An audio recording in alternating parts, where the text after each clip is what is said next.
बच्चे लोग, welcome to competitors classes. आज हम जो है 11th क्लास और नीट से रिलेटेड जो चैप्टर्स है वो स्टार्ट करने वाले हैं। आप लोगों ने अभी या तो जस्ट 10th कंप्लीट किया होगा या तो आप नीट की प्रिपरेशन कर रहे होंगे। दोनों के पर्सपेक्टिव से ये जो क्लासेस है वो आपके लिए इम्पोर्टेंट होने वाली है। मेरा जो अप्रोच होगा वो ये होगा कि हम सब्जेक्टिव प्लस ऑब्जेक्टिव दोनों चीज़ें कवर करते हुए चलें, हर तरीके से बोर्ड एग्जाम के पर्सपेक्टिव से भी और नीट के पर्सपेक्टिव से भी एक एक चीज़ें क्लियर करते हुए, बेस क्लियर करते हुए चलें। तो मैं आपके साथ बायोलॉजी सब्जेक्ट डील करने वाली हूँ। आपको पता है कि एग्जाम पॉइंट ऑफ व्यू से जो नीट के लिए यदि हम टारगेट करके चलें तो बायोलॉजी का कितना बड़ा वेटेज है ये तो सबको मालूम ही है। एनसीईआरटी जो है वो हमारा बेस होगा, उससे रिलेटेड एक एक वर्ड, एक एक की पॉइंट मैं कोशिश करूंगी आपको अच्छे से एक्सप्लेन करते हुए चलूं, ताकि जो लोग अभी जस्ट 11th में हैं उनकी प्रिपरेशन नीट के लिए स्ट्रांग हो, और जो लोग नीट के लिए एक्चुअली में अभी प्रिपरेशन कर रहे हैं, जो ड्रॉपर्स हैं या जो 12th से कनेक्टेड है, जो नीट 2025 टारगेट कर रहे हैं, उनके लिए भी ये बहुत ज़्यादा बेनिफिशियल होगा। आपके सारे कॉन्सेप्ट्स क्लियर होंगे। देखो, स्टडी मटेरियल आपको हर कोचिंग इंस्टीट्यूट्स में मिलेंगे। मेरे जो वीडियो लेक्चर्स है वो जस्ट अभी मैं स्टार्ट कर रही हूँ, मेरा चैनल बहुत नया है, तो मेरा जो अप्रोच होगा एक्सप्लेनेशन पे होगा, बहुत इजी वे में आपको मैं समझाने की कोशिश करूँगी। एक स्टूडेंट के पॉइंट ऑफ व्यू से समझना सारी चीज़ों को बहुत इंपॉर्टेंट होता है। आप लोगों में से अभी बहुत सारे लोगों ने कोविड देखा है, कोविड बैच में जो थे आप लोग पढ़ाई किए, तो हो सकता है कि कंसेप्ट क्लियर ना हो। स्कूल्स में होता है कई बार कि बहुत फास्ट जो है कवर अप करते हैं, या कोचिंग्स में भी सिलेबस कवर करने की जो बहुत जल्दबाजी होती है, तो छोटे छोटे वीडियोस में जो है हम सारी चीज़ें क्लियर करते हुए चलेंगे। मेरा जो बेसिक मोटो है वो यही है कि आपको मोस्ट इजी वे में, बहुत इजी, बिल्कुल लाइफ से रिलेट करते हुए हम चीज़ों को समझें, एकदम रिलैक्स होकर, ताकि आप ग्रैब कर सकें और हर चीज़ को रटने की जगह उसको समझ सकें। जब भी आप अपने आसपास कोई चीज़ देखें आप उसको कनेक्ट करके पढ़ सकें।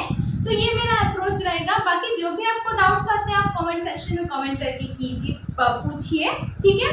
तो आज स्टार्ट करते हैं हम 11th क्लास से रिलेटेड द लिविंग वर्ड। ये नीट में इससे आपको क्वेश्चन, कैसे क्वेश्चंस आएंगे, ये सब भी हम डिस्कस करते हुए चलेंगे, ठीक है। चलो, द लिविंग वर्ड, ठीक है। अब बायोलॉजी, यदि मैं बहुत बेसिक में जाऊँ कि बायो क्या होता है, तो बायो तो खुद ही लाइफ होता है, और logy means study of life, ठीक है। तो बायोलॉजी में हमको लाइफ या लिविंग बींग्स के बारे में ही पढ़ना है। तो जो हमारा पहले चैप्टर का पहला टॉपिक होगा वो होगा द लिविंग वर्ड। लिविंग जानना है हमको। भाई लिविंग, मैं लिविंग हूँ बट मेरा ये मार्कर लिविंग नहीं है, आप लिविंग है पर आपके पास में जो मोबाइल, लैपटॉप, जिससे भी आप ये वीडियो देख रहे हैं वो लिविंग नहीं है। तो इन दोनों के बीच में डिफ्रेंशिएट करने के लिए, इनको अलग अलग करने के लिए कुछ तो फैक्टर्स होंगे। ऐसे कौन कौन से फैक्टर्स हैं जो लिविंग को लिविंग बनाते हैं और बाकी सबको नॉन लिविंग बनाते हैं, तो उनको हमको समझना है।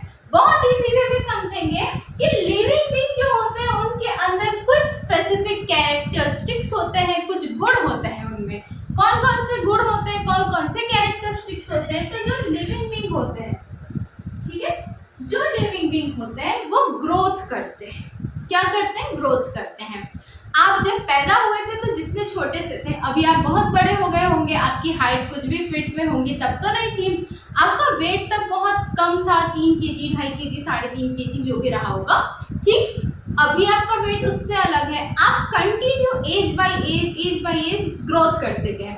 क्या ये ग्रोथ सिर्फ हाइट में था या वेट में था? नहीं, ये आपकी हाइट में भी ग्रोथ किया, वेट में भी ग्रोथ किया, साथ में आपकी इंटेलिजेंस भी जो है वो बढ़ती गई। आप पहले से ज़्यादा समझदार हो गए, मैच्योर हो गए, आप समझने लगे चीज़ों को, आप बोलने लगे, आप इंटरेक्ट करने लगे, आप पढ़ने लगे, आपका IQ डेवलप हुआ, आपने टेक्नोलॉजी अडॉप्ट की, तभी आज आप ये वीडियो देख रहे हैं। तो ग्रोथ जो होता है ना, एक इंक्लूसिव, एक ओवरऑल डेवलपमेंटल प्रॉपर्टी होती है, जो फिजिकल डेवलपमेंट को लेके चलती है, जो इंटेलेक्चुअल डेवलपमेंट लेके चलती है, इमोशनल डेवलपमेंट। आप लोगों को, यदि किसी को आप दुख में, दर्द में देखते हैं तो आपके अंदर एक आती है ना, सिंपैथी आती है, भाई इस मार्कर के अंदर तो वो नहीं आएगी ना, ठीक।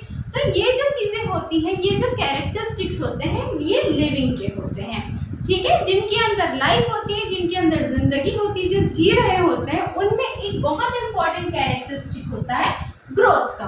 और growth is not equals to just a physical development और फिजिकल ग्रोथ। ये जो ग्रोथ होता है ये ओवरऑल डेवलपमेंट को डिफाइन करता है, डिनोट करता है, ठीक है।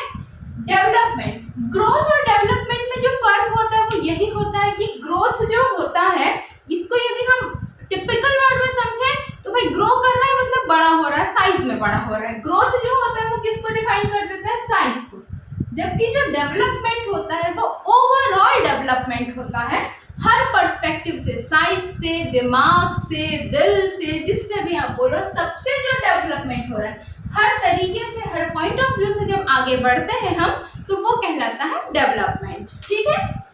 अच्छा, तीसरा एक बहुत इंपॉर्टेंट जो कैरेक्टर होता है लिविंग बीइंग का वो होता है रिस्पॉन्सिवनेस। अब जैसे मेरे को किसी ने यहाँ पे, मैं खुद से कर रही हूँ तो मेरे को फर्क नहीं पड़ रहा, कोई अचानक आके चिमटी काटेगा, मैं बोलूँगी अरे हट, या एक थप्पड़ लगा दूंगी ज्यादा जोर से काटेगा तो, ठीक है। तो ये जो होता है ये मेरा रिस्पॉन्सिवनेस है। यदि मेरी आंखों में कुछ जाता है मैं तुरंत आंखें बंद कर लूंगी, ये क्या है, मेरा रिस्पॉन्सिवनेस है। ये अलर्टनेस, रिस्पॉन्सिवनेस, ये जो प्रॉपर्टी होती है ये अगेन किसकी होती है, लिविंग बीइंग की होती है। मैं इस मार्कर को मारूंगी, ये बोलेगा अरे हट करके, नहीं बोलेगा, क्यों, क्योंकि इसके अंदर वो रिस्पॉन्सिवनेस नहीं है, ये मेरे को रिस्पॉन्स नहीं करेगा। जबकि यदि मेरे को या आपको किसी ने जोर का एक तमाचा मारा, आप क्या चुपचाप बैठे रहोगे, हाँ और मार करके, नहीं, आप या तो अपना हाथ हड़क लोगे यहाँ पे कि भाई मत मार, या तो आप खींच के एक लगा दोगे। ये दोनों चीजें क्या होती है, रिस्पॉन्सिवनेस होती है। तो ये सारे कैरेक्टरिस्टिक्स लिविंग बीइंग के होते हैं, लिविंग थिंग्स के होते हैं, प्राणियों के होते हैं, ठीक है, जिनमें प्राण होता है। अब इनके यदि कैरेक्टरिस्टिक्स को मैं थोड़ा डिटेल करूं तो कैसे आएंगे हम, ये सारे पॉइंट्स एनसीईआरटी में थोड़े प्रिसाइज वे में दिए हैं, इनको हमको डीप में समझते हुए चलना है। मैं आपको साथ ही साथ कुछ क्वेश्चंस दूंगी और उसके एक्सप्लेनेशन बताऊंगी, वो आपको लिखना है, प्रैक्टिस करना है, ताकि आप बोर्ड में अच्छे परफॉर्म कर सको। और नीट में कैसे कैसे क्वेश्चंस किन किन पॉइंट्स से आते हैं वो भी मैं आपको साथ में बताते हुए चलूंगी। तो कैरेक्टरिस्टिक्स की यदि मैं बात करूं तो पहला जो कैरेक्टरिस्टिक होता है वो होता है सेल्यूलर स्ट्रक्चर। क्या होता है, सेल्यूलर स्ट्रक्चर। हम सबको पता है, हमने 8th में 10th में पढ़ा है सेल के बारे में। सेल क्या होता है, बेसिक यूनिट ऑफ लाइफ। हमारा शरीर यदि एक घर है तो उसका जो ईंट है, नींव का जो ईंट होता है वो क्या होता है, सेल होता है। कुछ ज्यादा ही शुद्ध हिंदी होगी तो basic unit, fundamental unit of life is cell, ठीक है। तो ये जो सेल होता है ये सबसे बुनियादी, सबसे बेसिक यूनिट होता है हमारे लाइफ का। और बहुत सारे सेल्स मिलके क्या बनाते हैं, टिश्यू बनाते हैं। ये सब हम सेल्स वाले चैप्टर में डिटेल करेंगे, इसमें मैं जस्ट अभी बता रही हूँ, आपने सुना तो होगा ये सब पहले ही, ठीक। जो नहीं सुने वो बताना, मैं और बेसिक्स से स्टार्ट करूंगी। तो सेल्स मिलके टिश्यूज बनाते हैं, टिश्यूज मिलके ऑर्गन बनाते हैं, और ऑर्गन्स मिलके ऑर्गन सिस्टम बनाते हैं, जो कि हम पूरा का पूरा ह्यूमन बन जाते हैं, या किसी भी पर्टिकुलर स्पीशीज में वो स्पीशीज बन जाते हैं, ठीक है। तो ये कैरेक्टरिस्टिक्स किस में होता है, ये सेल्स में होता है, नॉन लिविंग थिंग्स में नहीं होता, सॉरी लिविंग बीइंग्स में होता है cellular characteristics. Non living beings में हम सेल्स नहीं बोलते हैं, एटम्स बोलते हैं। That is a part of chemistry, वो हम अलग से देखेंगे। एक्चुअली केमिस्ट्री हम नहीं देखेंगे क्योंकि केमिस्ट्री से मैं डील नहीं कर रही हूँ, आप जब भी देखेंगे तो कैरेक्टरिस्टिक्स में सेल्स किसके कैरेक्टरिस्टिक्स होते हैं, लिविंग बीइंग के होते हैं। ये जो सेल्स होते हैं वो एक भी हो सकते हैं, एक से ज्यादा भी हो सकते हैं, वन और मैनी हो सकते हैं, ठीक है। यूनिसेल्यूलर ऑर्गेनिजम्स जो होते हैं उनमें सिंगल सेल होते हैं, मल्टीसेल्यूलर ऑर्गेनिजम्स में बहुत सारे सेल्स होते हैं। अब बहुत इंपॉर्टेंट पॉइंट आता है यहाँ पे, प्रोटोप्लाज्म। क्या होता है, प्रोटोप्लाज्म। बिल्कुल 5 स्टार क्वेश्चन है नीट का, और 1 लाइनर में आ सकता है या ऑब्जेक्टिव टाइप में आ सकता है, बोर्ड्स में सब्जेक्टिव क्वेश्चंस, ठीक है। प्रोटोप्लाज्म क्या होता है, सेल के अंदर पाए जाने वाला एक फ्लूइड होता है, एक लिक्विड होता है, और यही हमारा फिजिकल बेसिस ऑफ लाइफ होता है या लिविंग मैटर होता है, जिसकी वजह से जिंदगी की, जीवन की उत्पत्ति हुई है, शुरू हुई है हमारी लाइफ, वो होता है लिविंग मैटर, प्रोटोप्लाज्म। इसको क्या बोलते हैं, physical basis of life. NEET में बहुत बार पूछा हुआ क्वेश्चन है, सब्जेक्टिव में भी पूछने लगा है, ठीक है। Protoplasm is known as living matter और फिजिकल बेसिस ऑफ लाइफ। बिल्कुल 5 स्टार क्वेश्चन, मार्क करके चलेंगे आप लोग, ठीक, बहुत इंपॉर्टेंट पॉइंट है। सेकेंड जो कैरेक्टरिस्टिक्स है लिविंग बीइंग का वो क्या है, मेटाबॉलिज्म। क्या है? मेटाबॉलिज्म। अब भाई ये मेटाबॉलिज्म वर्ड तो बहुत बड़ा है, पर होता क्या है? ठीक है, देखो हमारी जो बॉडी होती है, हमारा जो शरीर होता है, उसमें बहुत सारे केमिकल रिएक्शंस होते हैं। ब्लड का फॉर्मेशन, रेस्पिरेशन, डाइजेशन, बहुत सारे जूस सिक्रीट होते हैं, एसिड सिक्रीट होते हैं। तो ये सब क्यों होते हैं? केमिकल रिएक्शंस की वजह से होते हैं। तो हमारी बॉडी में जो भी केमिकल रिएक्शन चल रहा है, पिंपल्स होते हैं केमिकल रिएक्शन की वजह से होते हैं, हेयर ग्रोथ होता है, हेयर लॉस होता है, हर इंसान का कलर अलग अलग होता है, कुछ पिगमेंट्स की वजह से होते हैं, वहां भी केमिकल रिएक्शंस होते हैं। बोलते हैं केमिकल लोचा चल रहा है, बहुत सारे मन में भी चलता है बहुत सारे लोगों के। तो ये सारे जो केमिकल रिएक्शंस हैं, ठीक है, जब मैं सारे केमिकल रिएक्शंस को मिला दूं किसी बॉडी के अंदर, किसी भी एक इंसान की बॉडी के अंदर सारे केमिकल रिएक्शंस को यदि मैं मिला दूं, तो उस प्रोसेस को, उस फिनोमेना को मेटाबॉलिज्म बोलते हैं। ठीक है, मेटाबॉलिज्म। अच्छा, वेट के हिसाब से अगर बात करो, जो सिंपल वर्ड्स में आप लोग बोलते हैं, कुछ लोग होते हैं जिन लोग थोड़ा सा खाते हैं मोटे हो जाते हैं, ठीक है, ज्यादा फैट गेन कर लेते हैं। कुछ होते हैं जो कितना भी खिलाओ उनको बिल्कुल पतले रहते हैं। मेरी एक फ्रेंड भी ऐसी थी, कितना भी उसको खिला दो एकदम ही पतली रहती थी। तो हम बोलते थे भाई इसका मेटाबॉलिज्म बहुत अच्छा है। कुछ लोगों का मेटाबॉलिज्म अच्छा होता है, मतलब उनकी बॉडी में रिएक्शंस बहुत ज्यादा जल्दी हो रहे हैं। कुछ का मेटाबॉलिज्म कम होता है, मतलब उनकी बॉडी के रिएक्शन स्लो होते हैं। इस तरीके से भी आप कनेक्ट करके समझ सकते हो। मेटाबॉलिज्म तो आप समझ गए, लेकिन ये मेटाबॉलिज्म फर्दर दो कैटेगरी में डिवाइड होते हैं। तो अब भाई ये कौन कौन सी कैटेगरी है वो देखते हैं। ठीक है, कितने टाइप्स के होंगे मेटाबॉलिज्म? 2 टाइप्स के होंगे। फर्स्ट टाइप क्या है? Anabolism. First type is anabolism, ठीक है, और सेकंड जो इसका टाइप होता है वो होता है कैटाबॉलिज्म। ठीक है, मेटाबॉलिज्म बॉडी के सम टोटल ऑफ केमिकल रिएक्शंस। कितने टाइप के होंगे? 2 टाइप के होंगे। First is anabolism and second is catabolism. तो अब ये क्या क्या होते हैं? ये जो सारी चीजें मैं आपको स्टेप बाय स्टेप समझा रही हूँ, बहुत इजी वे में कोशिश कर रही हूँ और आपको समझ आएगा। ठीक, भरोसा रखो समझ आएगा। एनाबॉलिज्म जो होता है ना, उसको आप बिल्डिंग अप रिएक्शंस बोलते हो। ठीक है, बिल्डिंग अप रिएक्शंस, या इसी को हम कंस्ट्रक्टिव मेटाबॉलिज्म भी बोलते हैं। स्टार मार्क, बहुत important question. Anabolism is known as building up reaction and also known as constructive metabolism.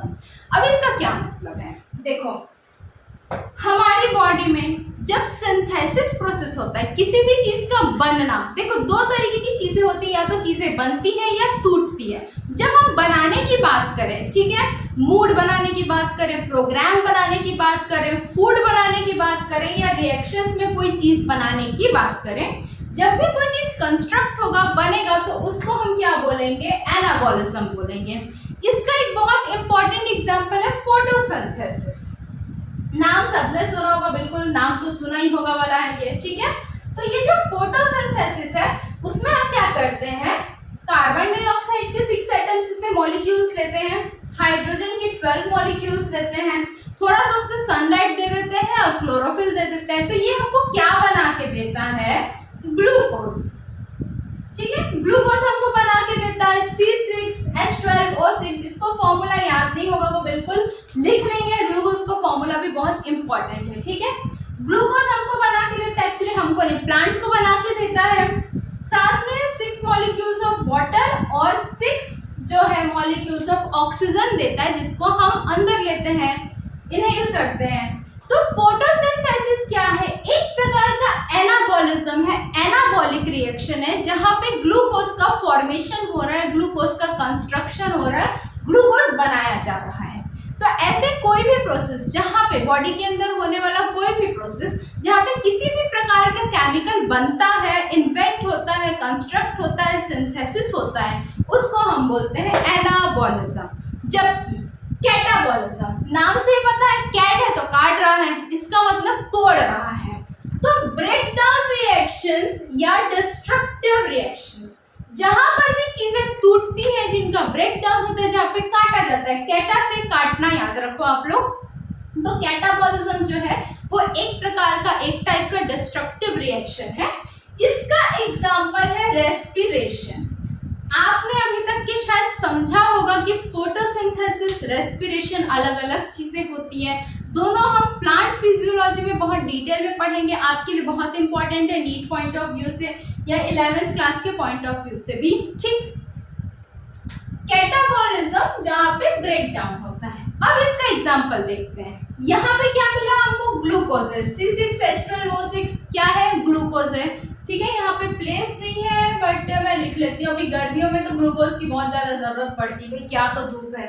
ठीक, तो C6H12O6 ये क्या है, ग्लूकोज है। जब इस ग्लूकोज में 6 मॉलिक्यूल्स ऑफ ऑक्सीजन मिला देते हैं तो क्या होगा, और साथ में यहाँ पे कुछ एंजाइम्स आते हैं एक्शन के लिए, तो हमने ग्लूकोज लिया, उसमें ऑक्सीजन मिला दिया, साथ में कुछ एंजाइम्स भी डाल दिए, तो यहाँ पे क्या होगा, एक ब्रेक डाउन रिएक्शन होगा।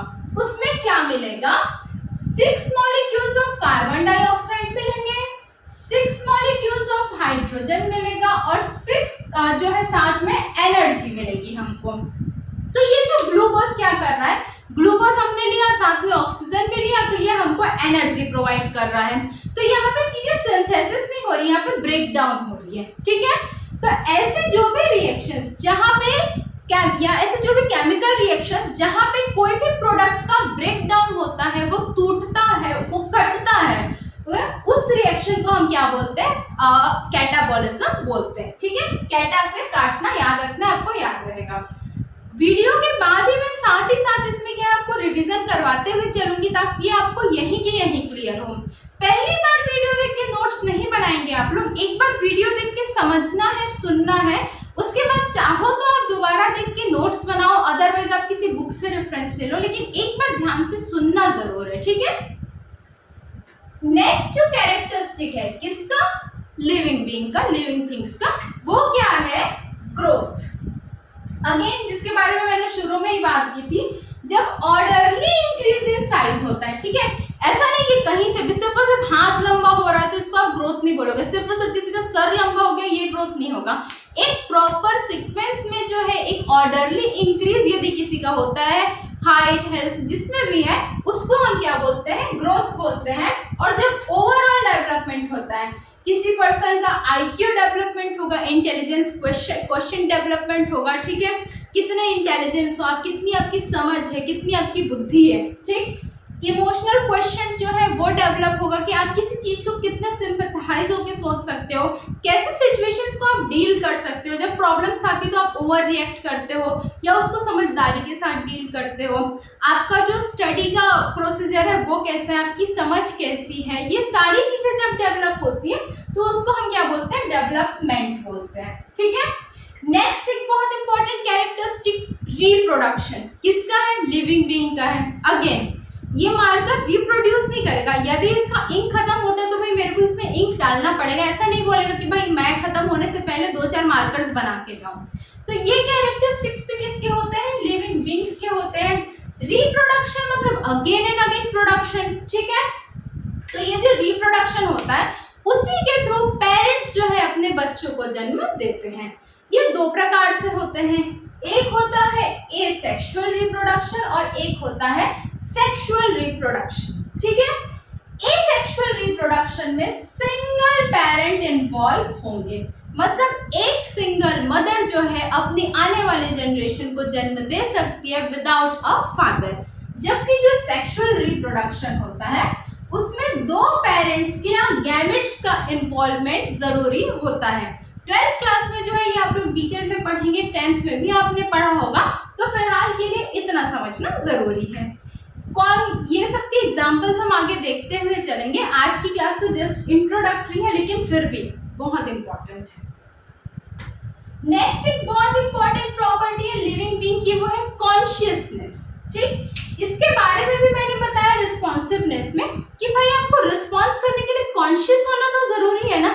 यदि कोई इंसान कोमा में है तो उसको आप क्या बोलते हैं, मीडियम स्टेज बोलते हैं कि भाई मरा है कि जिंदा है कुछ नहीं कहा जा सकता। लेकिन एक अलर्ट पर्सन जो प्रॉपरली लिविंग है वो उसमें क्या होता है, कॉन्शियसनेस होती है। यदि मैंने फिर से वही बात बोल रही हूँ कि यदि कोई मेरे को थप्पड़ मारता मैं खींच के दूसरा भी लगा दूंगी उसको। ठीक है, तो ये क्या है, मेरा कॉन्शियसनेस है। कोई मच्छर आता है काटने के लिए तो उसको हटाएंगे, ये क्या है, कॉन्शियसनेस है। तो जब हम किसी भी एक्सटर्नल स्टिम्युलाई, ठीक है, मतलब कोई जैसे गर्मी लग रही है तो मैं जाके पंखा, कूलर, एसी ऑन करूंगी। ये क्या है, मेरा रिस्पॉन्स है किसी भी एक्सटर्नल फिनोमेना के साथ। बहुत ज़्यादा ठंडी लग रही है तो मैं जैकेट पहन लूंगी। ये क्या है, ये फिर से मेरा रिस्पॉन्स है किसी भी एक्सटर्नल फिनोमेना के साथ। मतलब हमारी बॉडी में जो भी, जैसे कोई भी एक्सटर्नल फिनोमेना आता है, कोई टेम्परेचर की वजह से आता है, किसी सामान की वजह से आता है, किसी भी कंडीशन से, यदि मेरी बॉडी में किसी भी तरीके का इफेक्ट हो रहा है, मेरे कंफर्ट जोन को वो जो है डिस्टर्ब कर रहा है, तो उस टाइम पे मैं क्या करूँगी, रिस्पॉन्स करूँगी। उसको क्या बोलते हैं, रिस्पॉन्सिवनेस या कॉन्शियसनेस बोलते हैं। और ये प्रॉपर्टी भी किस में होती है, लिविंग बींग्स में ही होती है। ठीक है। ऑर्गेनाइजेशन, ऑर्गेनाइजेशन क्या होता है, एक प्रॉपर बॉडी का ऑर्गेनाइजेशन होता है। ये कोई इंस्टीट्यूट वाला ऑर्गेनाइजेशन नहीं है। मैंने बताया सेल्स, सेल्स से टिश्यू, टिश्यू से ऑर्गन, ऑर्गन से ऑर्गन सिस्टम, उस ऑर्गन सिस्टम के बहुत सारे केमिकल रिएक्शंस, उनकी प्रॉपर फंक्शनिंग, जो डिजीज होते हैं तो वहाँ पे पैथोजेनिक जो अटैक करते हैं वो। तो ये जो प्रॉपर एक ऑर्गेनाइजेशन होता है, ये किस में होता है, लिविंग बींग्स में होता है। नेक्स्ट यदि मैं बात करूँ तो एनर्जी, हाँ बहुत इंपॉर्टेंट है। लिविंग बींग्स में बिना एनर्जी के काम हो ही नहीं सकता। मैं यदि आपके सामने बोल रही हूँ इतने टाइम तक के कंटिन्यू, तो मेरे अंदर एनर्जी है, मैं तभी बोल रही हूँ। आप लिख रहे हो, आप पढ़ रहे हो, तो क्यों पढ़ रहे हो, क्यों लिख रहे हो, क्योंकि आपके अंदर एनर्जी है। आप कुछ खाओगे नहीं, आपकी बॉडी को एनर्जी नहीं मिलेगी तो आप सो जाओगे, बिल्कुल आप नहीं कर पाओगे कोई भी काम। फूड से हमको एनर्जी मिलती है। तो ये जो एनर्जी है, ये भी किसका इंपॉर्टेंट कैरेक्टर है, लिविंग बींग का है। अगर इस मार्कर के पास, इस व्हाइट बोर्ड के पास कोई एनर्जी नहीं है, ये अपने से चल के नहीं बोलेगा, ये नहीं बोलेगा कि मैं वहां पर रहना तो मैं खुद ही खुद लिखता हूँ करके, क्योंकि इसके अंदर एनर्जी नहीं है। ठीक है। एनर्जी कहाँ प्रेजेंट होती है, लिविंग बींग्स के अंदर में प्रेजेंट होती है। नेक्स्ट बहुत important question, 5 star question, star mark phenomena है होमियोस्टेसिस। क्या है, होमियोस्टेसिस। अब ये क्या चीज है भाई, एकदम हिरोशिमा नागासाकी टाइप का नाम है होमियोस्टेसिस। ठीक है। हमारी बॉडी के अंदर क्या होता है, कुछ फेवरेबल कंडीशंस होती है, एनवायरमेंट कंडीशंस, जिससे हमारी बॉडी के अंदर का कुछ पर्टिकुलर टेम्परेचर होता है। ठीक।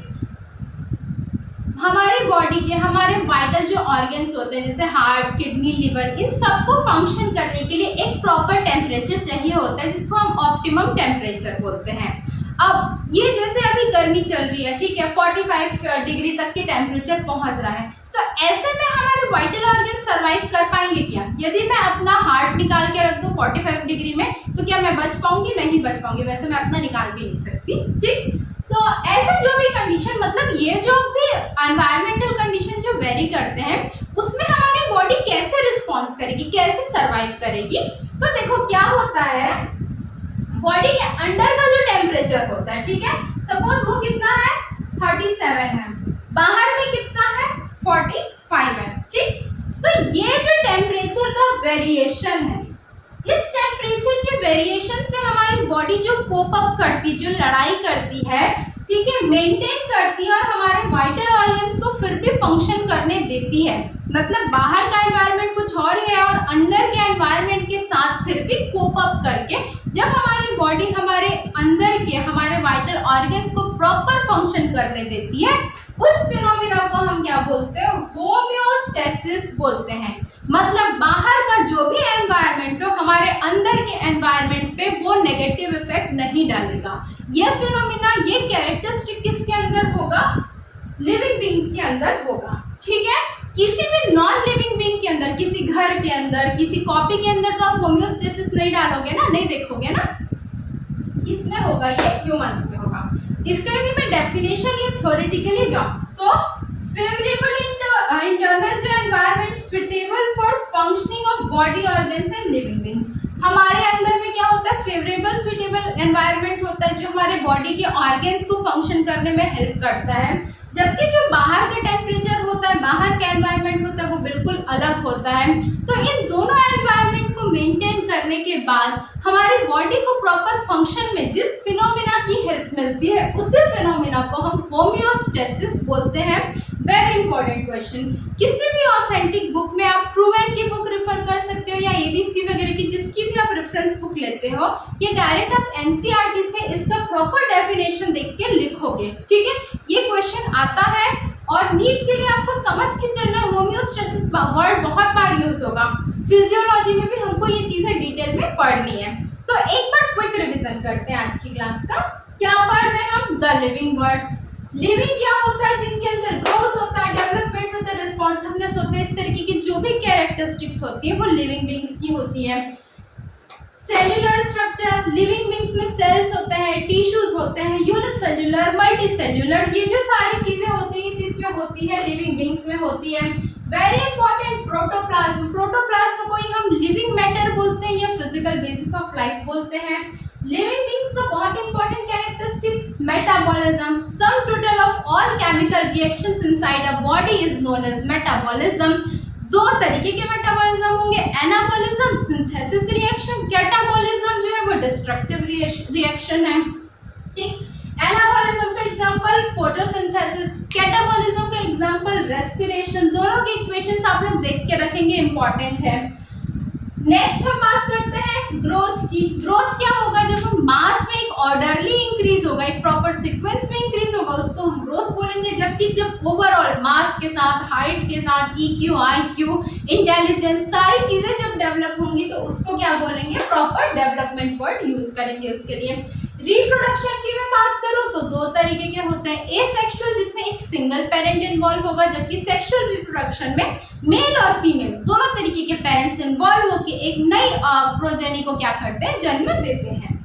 कॉन्शियसनेस की अगर मैं बात करूं तो जब हम किसी भी बाहरी एनवायरनमेंट, एक्सटर्नल जो भी एनवायरनमेंट होता है उसमें जब हम एक रिस्पांस देते हैं, एक्सटर्नल जो भी स्टिमुलाई होती है उसमें हमारा जो भी रिस्पांस होता है उसी को क्या बोलते हैं? कॉन्शियसनेस बोलते हैं, अवेयरनेस बोलते हैं।